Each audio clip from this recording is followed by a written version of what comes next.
This podcast is brought to you by India Knowledge at Wharton. Please visit knowledge.wharton.upenn.edu/India for more information. India Imagine was the theme of the 2008 Wharton India Economic Forum that was held in Philadelphia recently.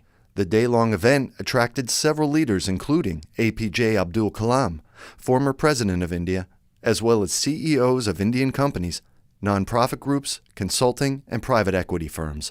India Knowledge at Wharton brings you one-on-one conversations with these leaders. Today we are honored to have the former President of India, President APJ Abdul Kalam, to speak with us. President Kalam, thank you so much for joining us today. I am happy to be with Wharton, yes. Since our publication is called Knowledge at Wharton, I wonder if you could tell us something about knowledge. Well, I designed a four-line poem-like thing called creativity. I would have made at least 1 million children to repeat it, okay? 1 million children. Repeat, I will say, and they will repeat it. So I am going to say a few words about creativity. Learning gives creativity. Creativity leads to thinking. Thinking provides knowledge. Knowledge makes you great. So I'm very happy. Wharton, you are thinking of knowledge at Wharton. It's a beautiful idea. My greetings to all of you. I wonder if you could start by talking about your past. You were born in Rameshwaram in 1931. What are the biggest differences you see between India as it was then and India today? Well, I have orbited around the sun 76 times. You know what it means? You're 76 years old. Correctly you said it. So, in that 76 period, I have seen, and when I was a young boy, the Second World War coming to an end. And then I saw the effect of war and injuries, healing. I saw India attaining the freedom 1915 when I was a schoolboy. I saw 1947, August 15, 1947, India achieving its freedom. It was a great, happy moment. I have seen the economic ascent phase in India in 1991, 92. Ascent phase started. Till then we had a lot of difficulties. I have worked with visionaries like Professor Vikram Sarabhai and Satish Dhawan, Dr. Brahm Prakash. I have seen a green revolution. I have seen white revolution. I have seen telecom revolution and growth of ICT, that is information communication technology. And I was involved in India's space program. It is one of our most successful program in the country. And self-sufficiency in the strategic weaponry. You just spoke about your involvement with India's rocket program. In fact, I know that you were also very involved with India's missile program and that you earned the nickname the Missile Man of India. Could you please tell us about that experience and what were the main lessons you learned? Well, it is like this. I worked to Indian Space Research Organization for about 20 years. There only we achieved putting a satellite in the orbit, building a 4-stage rocket system. Then I took up the integrated guided missile program with my team. I means the team. And youthful teams were fortunately were my team members.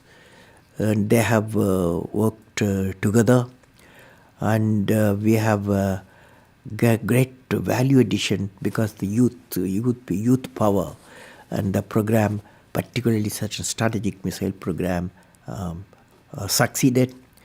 And the most important area is human resource development. So the program are in safe hands now.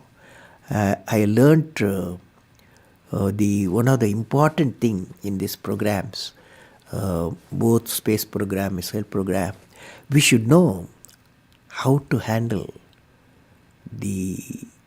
not only how to handle the success, how to handle the failures. Particularly you are in the management environment, Wharton. I want the young people to understand how to manage the failure. Because any task you do, you have to come across problem. Problem should not become the captain of the individual or the project chief. And the project chief should become the captain of the problems and defeat the problem and succeed. So this is what I have learned. You played a key role in India's nuclear program in 1998. Could you tell us a little bit about that?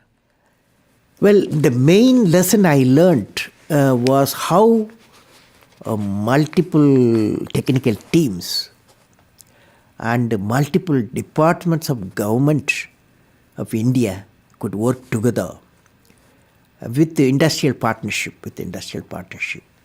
That is a unique thing. How many people many teams can work together, get things done as a national need. This is it's a big experience I gained. You are known to be a deeply spiritual person. Have you ever felt guilty or conflicted about developing nuclear weapons? Why or why not? I realized that for my country's development, peace is essential. Peace comes out of strength. Strength respects the strength. Peace, that is how weaponized missiles were born. So the only strength you need, minimum strength to keep the nation peaceful, and so that you can enter into the necessary developmental missions. That's how I look at it. How did you come to become India's president? What leadership qualities do you think are needed to lead a country that is so huge, so complex, and so chaotic? Well, I won't say chaotic. Every, the type of order comes out of disorder, okay? This is what's happening now. I was elected as a president of India 2002-2007 through a well-structured election process. Now, the leader, not only to become the president, you need to give any political leadership or technological leadership. You have to have 6 traits one leader should have. And what are the 6 traits? Number 1, leader must have a vision. Without a vision, he will not be a leader, he or she. So leader must have a vision. The second one, leader must be able to travel into an unexplored path. Normally tendency to travel the, well laid out path. But the leader, he takes a path of untraveled path. Third thing, leader must know how to manage success, most importantly the failure. Any mission he does or she does, so he has to go through some failure. They should know how to manage the failures. Could you give us an example from your own experience about managing failure? Well, in my own experience like this, 1973, I became the project director for satellite launch vehicle program, SLV-3. It is called, to put a Rohini satellite in the orbit by 1980. When the management structure I was given, money I was given, and then human power I was given, only they said by 1980, you must put the satellite in the orbit, making a rocket. So thousands of people worked for that, say a scientific technical team. So when the time came, 1979, I think it's in August, we launched, I was in the mission director, project director. I was the control center. I was the mission director. We handed over to the computer to do the process of checking the launch vehicle T minus 4 minutes and launch it. After 1 minute, in the computer, checkered computer put a hold. For some reasons, they said a display was there. It said some component is not doing well, control component. My experts told me, I have always behind me 4 or 5 experts will be there. And they quickly calculated in computer. They told me, don't worry, there is a lot of reserve fuel is there. We will succeed. So I bypassed the computer. I went on manual, launched the rocket system. Okay, and it's a 4-stage rocket system. First stage worked beautifully. As soon as the second stage separated, it got into trouble. Instead of satellite going the orbit, the whole rocket system went into Bay of Bengal. Okay, so it was a big failure. So that day, Indian Space Research Organization Chief, Professor Satish Dhawan, there's a press conference. 7 o'clock we launched. 7:45 there's a press conference. The whole world press is there in Sririkota at launch base. So I still remember the chairman of the organization, the leader of the organization, taking the press conference. I was by his side. He said, we have failed. First time we tried to attempted, and this failure really makes us to believe we have to give more technological support to my team, and they worked very hard. Definitely in a year they will succeed. So I was a mission director, I was a project director. I am responsible for the failure. And he took the responsibility of failure as a chairman of the organization, and the leader of the organization. Next year, 1980, July, we succeeded. The whole nation was jubilant. There was a press conference. Professor Satish Dhawan told me, you go and take the press conference. Okay? The message is, when the failure occurred, the leader of the organization owned the failure. When the success came, he gave to his team. That the best management principle I have not learned previously. Any books have not taught me. I learned from that experience. Okay? That's a beautiful story. Thank you very much for sharing that. Next one, 4th point, leader must have courage to take decision. That's our problem today throughout the world. Leader must have a courage to take decision. 5th one, leader should have a nobility in management. I mean, nobility in management, a big question mark. So I believe leader should have a nobility in management. Every action of the leader should be transparent. You know what I mean? That is, leader should work with integrity and succeed with integrity. Leader should work with integrity and succeed with integrity. And I believe president, since you asked the question, has to be continuously in touch with the people. Rashtrapati Bhavan, where I was there, became a People's Bhavan. Instead of Rashtrapati Bhavan, it becomes People's Bhavan. And also I travel into the whole state, cutting across hill, deserts and sea. I was in touch with millions and millions of people. You had a vision for India in 2020. It was that gradually the differences between the countryside and the cities would disappear. Could you please explain your concept of the Pura and how that leads to this transformation? I'm glad you have studied my website, and I have explained the Pura concept in the keynote address. I'm going to do it today. Briefly, Pura is about giving a cluster of villages physical, electronic and knowledge connectivity so that the economic connectivity can emerge.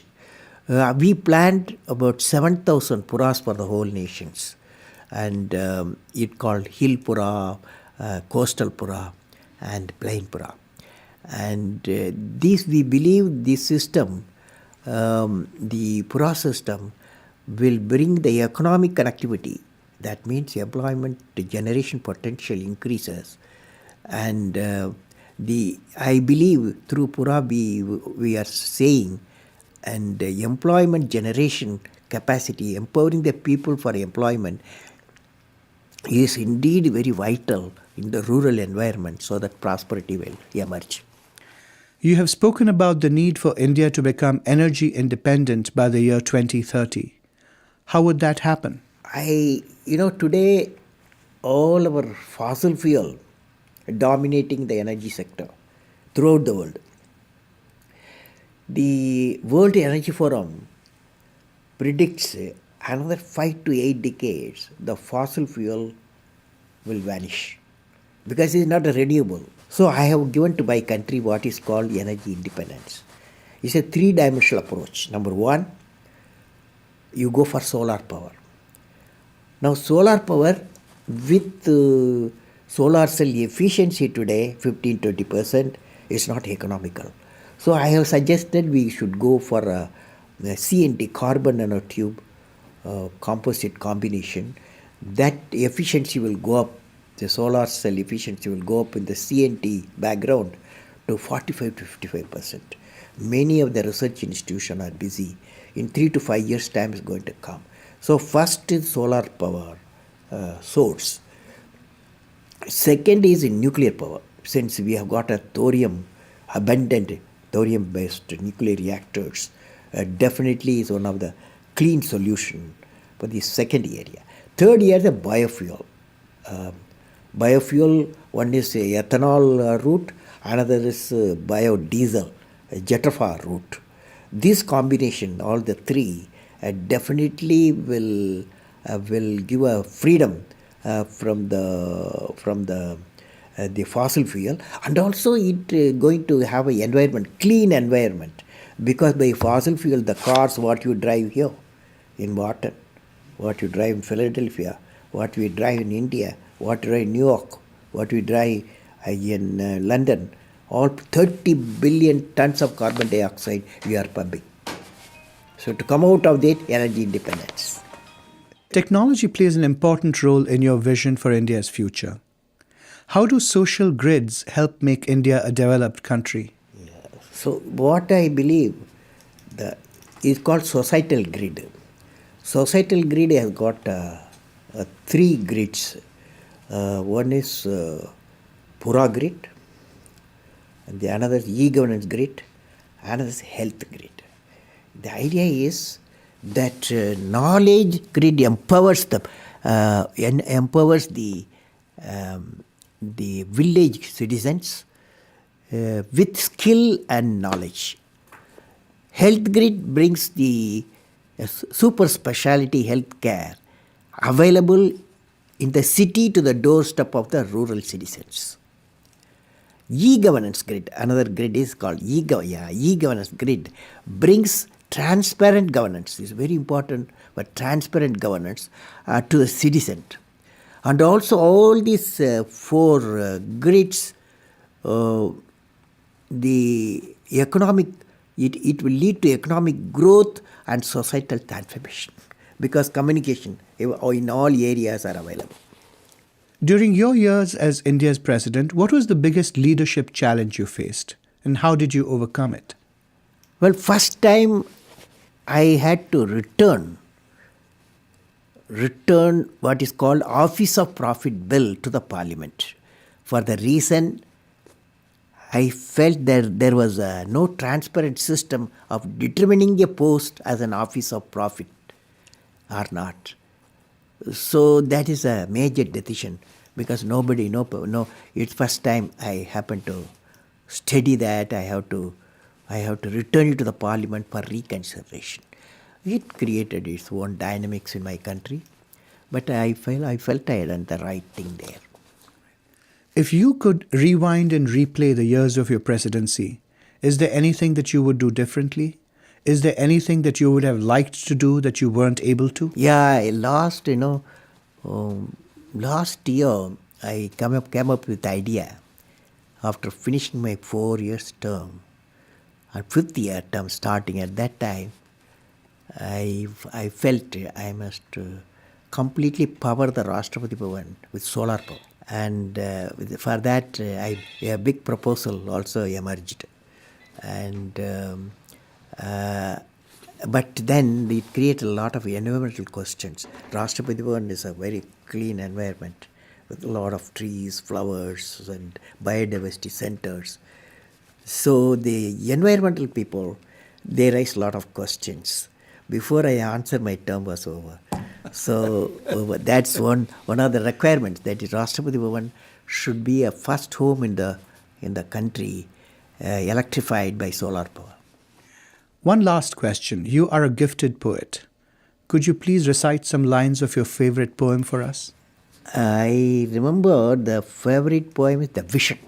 The Vision. I recited this poem in my parliament. So I will share with you.